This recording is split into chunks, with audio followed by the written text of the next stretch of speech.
On a tous déjà rêvé de voir une histoire adaptée au cinéma. Aujourd'hui, on va se glisser dans la peau d'un producteur et voir comment ces adaptations sont faites pour le grand écran.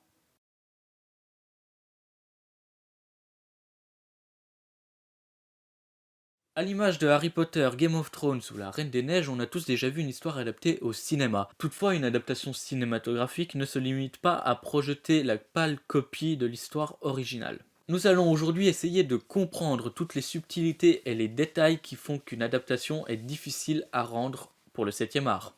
Ils sont bien connus des youtubeurs, les fameux droits d'auteur. Sur YouTube, ils protègent plus particulièrement les artistes musicaux pour éviter que leur musique soit volée ou utilisée, et parfois les créateurs de contenu pour les mêmes raisons. Pour pouvoir vous parler des droits d'auteur dans le contexte de cette vidéo, je vais devoir revenir sur l'histoire de ceux-ci. À la base, aucune législation n'était en vigueur nulle part dans le monde. C'est en 1741 que la première forme de contrôle est née. Celui-ci a vu le jour dans deux royaumes scandinaves, le Danemark et la Norvège. Toutefois, ce contrôle permettait simplement à l'auteur de contrôler la publication de leurs écrits et de refuser la publication à certains individus ou groupes d'individus. Vous l'aurez compris, les droits d'auteur ne sont pas nés ici. Cette appellation apparaîtra beaucoup plus tard. En effet, les droits d'auteur sont nés chez nous, en France, entre 1791 et 1793. Et très vite, le concept s'est étendu aux autres pays du monde. L'idée plaisait bien. Vous vous en doutez, le concept est tiré des idées révolutionnaires. Toutefois, ce fameux droit se limitait uniquement aux frontières nationales françaises. C'est presque 100 ans après que ces droits se sont universalisés lors de la Convention de Berne. Lors de cette convention, les pays signataires ratifient la protection des œuvres littéraires et artistiques. Et c'est quelques années plus tard que nous allons pouvoir rentrer dans le cœur du sujet. Le 28 décembre 1895 est organisée une réunion d'intellectuels et de nobles personnes dans une petite salle parisienne. L'invitation publique et payante lancée par les Frères Lumière est celle qui marquera sans doute la fin du XVIIIe siècle. Les invités assistent à la première projection d'une invention incroyable matérialisée par les Frères Lumière, le cinématographe. Cette machine révolutionnaire donnant aujourd'hui le cinéma est capable d'empiler les images à une vitesse telle qu'on semble voir la vie réelle devant nos yeux. Le cinéma va quelques années plus tard créer ses propres adaptations, la première étant une collaboration entre les Frères Lumière et le non moins célèbre Georges Méliès. Ensemble, ils créent Le Voyage dans la Lune, adapté du livre De la Terre à la Lune de Jules Verne. L'époque étant lointaine, il est difficile de savoir si les droits d'auteur s'appliquaient ou non sur l'œuvre du célèbre écrivain. On suppose toutefois que la Convention de Berne ne fixait aucune date ni aucune limite sur les droits d'auteur et que donc aucun droit ne s'appliquait ici. Le cinéma, quelques années plus tard, est rentré dans le quotidien de beaucoup de gens et les adaptations au cinéma ne se font pas attendre. Lors d'une révision de cette convention en 1948, il est décidé que la durée des droits d'auteur se fera durant la vie de l'auteur ainsi que 50 ans après son décès. Toutefois, chaque pays pouvait choisir d'allonger cette durée à souhait. Aujourd'hui, notre société de production a trouvé un livre qu'elle souhaitait adapter au grand écran. Mais comment va-t-on faire pour obtenir ces droits ? C'est en 1952 que les droits d'auteur actuels ont été créés. En effet, lors de la Convention de Genève de l'UNESCO, les droits appliqués actuellement ont été ratifiés, notamment l'abaissement à 25 ans de la durée des droits d'auteur après la mort. Elle adopte une durée de 70 ans. Cette convention a été revue il y a quelques années pour l'adapter aux nouvelles technologies. Actuellement, seuls quelques pays ne sont pas signataires de cette convention.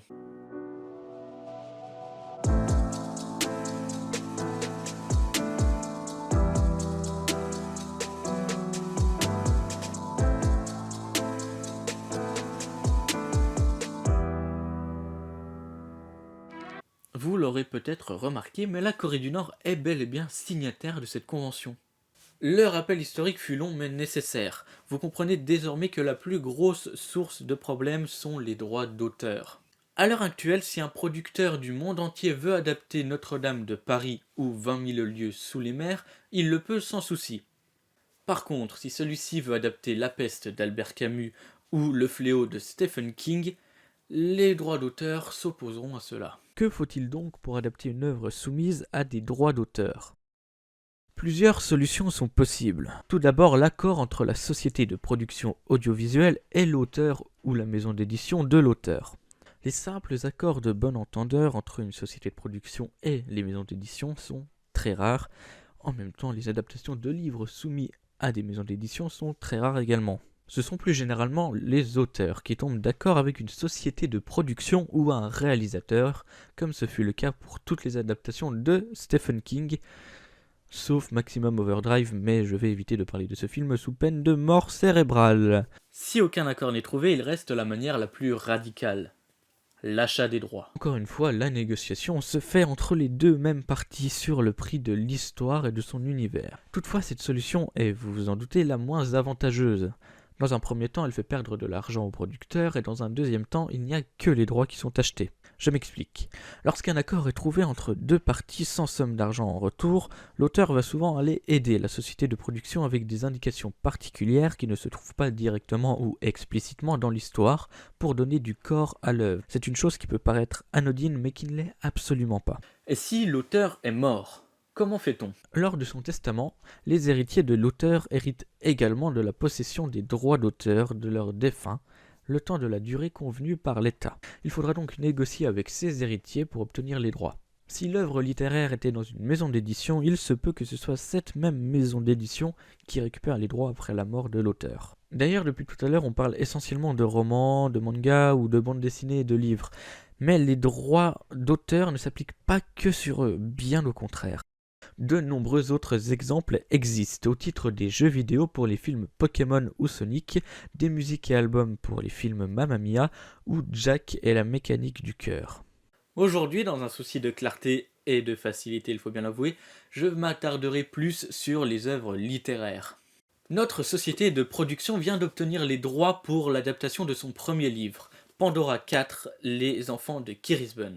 Mais un autre problème vient se heurter à nous. La réécriture, on la connaît bien, elle fait jaser les foules lorsqu'un simple petit détail est changé. Les fans d'Harry Potter le savent bien. Les films des studios Warner ont changé beaucoup de choses au livre. Suppression de scènes, ajout de certaines, oubli de précision, en soi la saga Harry Potter tient ici son plus gros point faible. Toutefois, ces modifications sont tout à fait légales. En effet, lors d'un accord ou d'un achat de droits d'auteur, l'acheteur a la main mise sur l'œuvre. Il peut modifier presque tout ce qu'il souhaite. Pourquoi presque? Eh bien, un droit moral s'applique. Il consiste tout simplement en le fait que les titulaires des droits ont un droit de regard sur ce qu'il est fait de leur œuvre par la société de production. Une limite est fixée également. Celle-ci oblige les scénaristes à ne pas trop dénaturer l'œuvre dont ils sont chargés de la réécriture. Si l'auteur trouve que son œuvre est dénaturée, il ne peut pas se rétracter. Il peut simplement demander à ne pas être cité dans le générique du film. En effet, il existe 3 types de citations majeures lors d'une adaptation. La première consistant à citer entièrement l'auteur lorsque celui-ci est en accord total avec les producteurs. La seconde prône l'inspiration ou la large adaptation. On peut notamment penser à la série Netflix Lupin qui est inspirée du roman éponyme. La non-citation de l'auteur, soit lorsqu'il le demande, soit lorsque les droits d'auteur ne s'appliquent plus. La non-citation est également parfois présente chez les acteurs, à l'image de Michael Jackson qui ne souhaitait pas être crédité sur une voix off qu'il a... Mais au final, pourquoi réécrire une œuvre? Les raisons sont ici multiples et variées, mais on peut ranger le tout dans la case « c'est une histoire qui doit être crédible au cinéma ». En effet, un film et un livre ce n'est absolument pas pareil. Logique. Un film se regarde en une fois, un livre se lit en de nombreuses. Il faut donc que le spectateur saisisse toutes les subtilités de l'histoire directement. C'est une raison qui amène principalement à la réécriture. Des scènes souvent considérées comme inutiles ou moins essentielles sont supprimées, parfois comblées par une autre ou par quelques phrases dans une autre scène. Parfois, il faut réécrire un dialogue pour qu'il soit plus propice au cinéma. Parfois, il faut changer certains des décors décrits par l'auteur. En soi, la réécriture est un travail minutieux qui ne demande pas d'être pris à la légère. Mais dans un autre cas, elle est tout à fait différente dans les adaptations de la vie réelle. Adapter une histoire réelle est également une habitude, et très souvent on pense aux films d'horreur car ce sont les plus marquants. Que ce soit Amityville ou Annabelle, ces deux histoires sont des adaptations de faits réels où la réécriture a fait son chemin.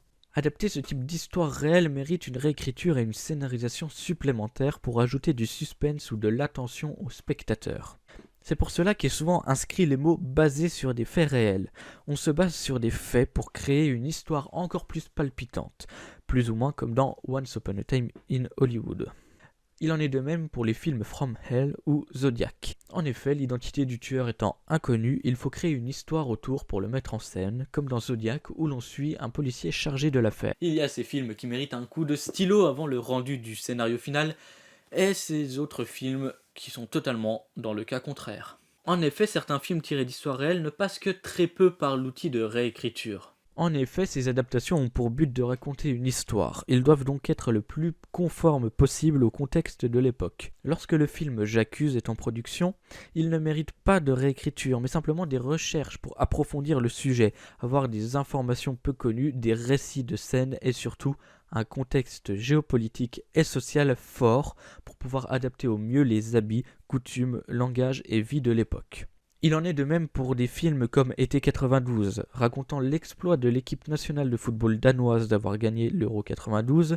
Le film a dû mettre en scène de nombreuses histoires et témoignages pour créer ce film. Ce n'est pas réellement une réécriture, mais plus simplement une crédibilisation de l'histoire originale. Dans d'autres cas de réécriture, il faut trouver une histoire à des personnages qui en ont déjà une. Puis je reviens sur les jeux vidéo. Pikachu et Sacha ont une histoire dans les jeux vidéo Pokémon. Parcourir le pays pour collectionner tous les monstres et collectionner les badges d'arène. Mais pour autant, les films ne reprennent jamais cette histoire. Ils en créent toujours une nouvelle, comme dans Détective Pikachu. C'est une autre forme de réécriture que l'on trouve aussi chez Tomb Raider ou Angry Birds. Nous avons analysé et réécrit le livre Pandora 4.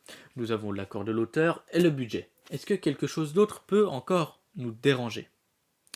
Eh bien, pas vraiment. C'est après cela que la structure globale de notre long métrage est faite. Déjà, lors de la réécriture, on aura pris soin de supprimer ou de changer les scènes nécessitant un budget trop important ou des techniques faramineuses, voire des scènes trop choquantes. On aura ainsi dressé notre budget et la liste de nos décors, qui restent les deux problèmes suivants avec le casting. Pour ces adaptations, l'acteur doit ressembler au maximum aux personnages décrits dans le livre ou existants dans la vie réelle. Quant au décor, les romans de science-fiction sont très compliqués à adapter pour cela. Il en va de soi qu'à l'heure actuelle, les fonds verts sont privilégiés comme dans la fameuse série Game of Thrones. On a désormais tout ce qu'il nous faut pour adapter ce livre.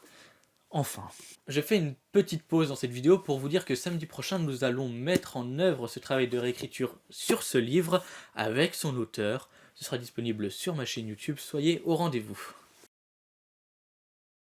Pour cette dernière partie du décryptage, nous allons passer à un cas concret. Il s'agit des classiques d'animation Disney. Vous le savez sans doute, les classiques d'animation Disney sont des adaptations de contes ou d'histoires déjà existantes. Mais il est très intéressant d'étudier leur façon de procéder, et c'est ce que l'on va faire tout de suite. Disney, pour ses classiques d'animation, ne connaît absolument pas le problème des droits d'auteur, eux reprenant des histoires n'y étant plus soumises depuis des lustres, en grande, très grande majorité. On n'a donc pas vraiment besoin de s'attarder sur ce point, et c'est tant mieux, car je voulais aujourd'hui plus vous parler des réécritures de Disney. Loin de moi l'idée de m'éterniser sur le sujet, je vais simplement vous dire que Disney dénature totalement les histoires qu'ils adaptent. Ils changent tout, l'histoire, les personnages, tout. Dans le conte d'Andersen très populaire, Gerda et Kai sont deux jeunes amis voisins qui jouent entre eux quand Kai reçoit dans le cœur un morceau de glace qui le conduira à sa perte. Il se fait kidnapper par la fameuse Reine des Neiges qui l'oblige à écrire éternité en lettres de glace s'il ne veut pas mourir. Gerda part à sa rencontre de sa contrée, sans doute située au Danemark, pour le rejoindre en Laponie en rencontrant sur le chemin de nombreuses personnes, notamment la fille des brigands, Atroce qui dit mot pour mot « J'adore lui caresser le cou avec mon couteau aiguisé. Il en a une peur terrible. » En parlant de son reine.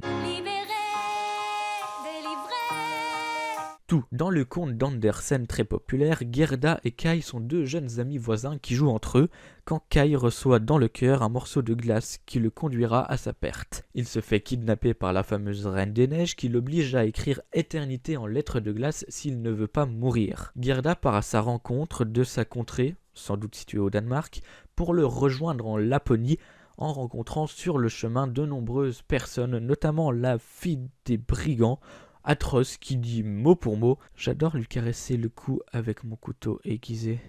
Il en a une peur terrible. » En parlant de son reine. Finalement, tout est bien qui finit bien, les amis rentrent chez eux, dans leur village. Faites au tambour. Sous l'océan, Dans le conte d'Hans Christian Andersen encore, la petite sirène est une jeune sirène avec une voix magnifique qui est très intriguée par le monde des humains. Quand elle a enfin le droit d'aller voir ce qu'il s'y passe, elle sauve un prince qui était en train de se noyer et tombe faussement amoureuse de cet homme. Elle dit à sa famille qu'elle souhaite devenir humaine pour être avec cet homme, mais surtout pour avoir une âme en échange de ses 300 ans de vie de sirène. Sa tante, Ursula dans le film, qui fait du commerce, lui offre des jambes en échange de sa voix, ce que la sirène accepte. Elle l'échange également contre des douleurs atroces quand elle marchera sur Terre. Elle va donc sur Terre, et après un moment passé avec le prince, celui-ci épouse une autre femme. La petite sirène va donc mourir si elle ne tue pas le prince. Spoiler, elle meurt sans âme. La vilaine Mégère veut se débarrasser à tout prix de Blanche-Neige, qui est plus belle qu'elle. Elle y arrivera à force de stratagèmes, sauf qu'un prince la sauvera, car un de ses hommes portant son cercueil trébuchera, ce qui enlèvera le bout de pomme empoisonné coincé dans la gorge de Blanche-Neige. Elle se mariera avec le prince et sa vilaine Mégère aura comme punition de danser avec des souliers brûlants jusqu'à ce que mort s'en suive. Peter Pan tue des enfants quand ils deviennent trop grands. Bref, en 4 exemples, vous avez de quoi vous faire une idée. Disney ne réécrit pas des histoires. Ils en écrivent une nouvelle sur la base d'une déjà existante, tout en la gardant un minima dans le script final. On voit bien que pour La Reine des Neiges de Hans Christian Andersen, il y a un gouffre d'écart entre sa version et celle de Disney, contrairement à Blanche-Neige qui est, toutefois, assez similaire. Pour conclure, on peut voir que les adaptations au cinéma sont très nombreuses, mais elles ne sont pas si simples à faire. En effet, selon l'avocat Sébastien Lachaussée et la juriste Elisa Martin-Winkel, 30% de la production cinématographique française serait une adaptation. Chacun a son point de vue sur la difficulté relative d'adapter une œuvre ou d'en créer une. Pour certains, la création pure est d'autant plus compliquée de par les détails à apporter et la profondeur des personnages. Pour d'autres, une adaptation, c'est saisir chaque subtilité de l'œuvre, que ce soit les personnages, les décors ou tout ce qui y est raconté. Dans les deux cas, le travail n'est absolument pas facile et demande une rigueur exemplaire aux sociétés de production cinématographique.